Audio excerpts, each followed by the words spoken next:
What is up, my friends? Today a quick video on one of my all-time favorite fruits, the mango. One of my fondest childhood memories was playing checkers with my grandfather in Sri Lanka, and he had the most amazing mango tree in his front yard. A quick word on the ripeness of the mangoes. The color is a decent indicator, but remember that mangoes come in many different varieties, so you're going to have different shapes and sizes and also different coloring. One of the greatest mangoes I've had in my life was in Sri Lanka, and the mango was huge. It was green on the outside, but perfectly ripe and gold on the inside. You want to use an additional method, which is after working with mangoes for a while, you'll get a feel. It's not going to be squishy because that means it's going to be overripe, but it's also not going to be hard.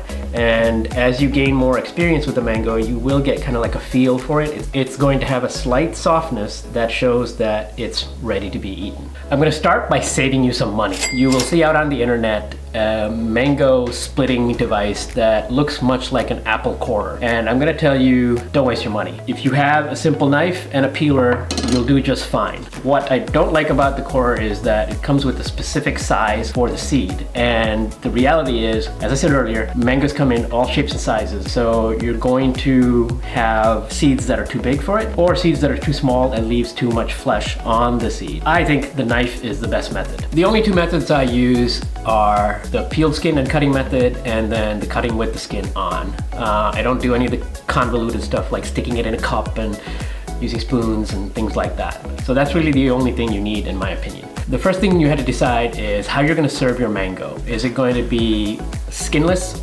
in chunks or slices, or are you going to serve it where you can eat it kind of like a watermelon with the skin on? We're going to do the skin on version, and then we'll do the skin off version. Okay, so what you want to do is find the top of the mango where it was attached to the tree. And so here we go right here. Once you find that, you're going to make a cut like that. Now the seed, this sort of oval flat shape, and it kind of goes crosswise like this. And so what you're going to do is kind of establish and go along where you feel the seed is, and then you can turn it over, find the seed, and make your second cut. So you can see here, the seed is like this. Now you're gonna have flesh on both sides, and what you're gonna do is find the seed again. You have that, and then like that. Now I am a mango fiend, and I don't like wasting any mangoes. So I remember my mom would give this to me, and if you don't wanna do that, you can also just kind of shave like this. I told you about serving it like a watermelon with the skin on. You space out your cuts, and as you get to the bottom of the mango, you slow down and you feel the pressure of the skin. You know, as a kid, we would get served like this.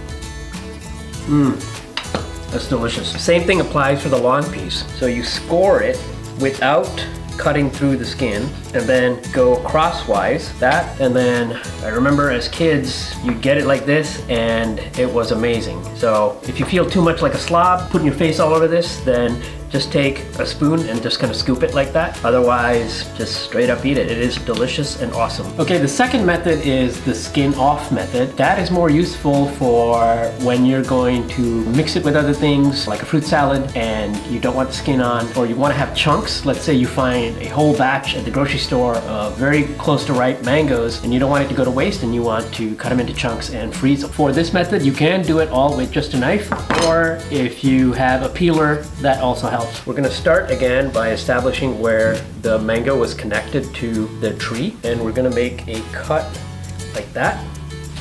If you're going to use a knife, you can certainly make your peels like that. If you are not as comfortable peeling with a knife and would prefer to use a peeler, then you just kind of go like that. Okay, now we have the peeled mango. Once the mango is peeled, we're going to repeat the steps of the first method. Cut the large two pieces off. Now get the side pieces. You can do a small dice if you like by holding the flat side down, making a horizontal cut, and then doing slices like this.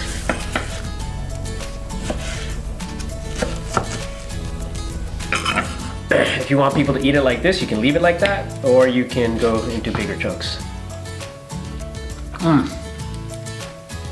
Absolutely delicious.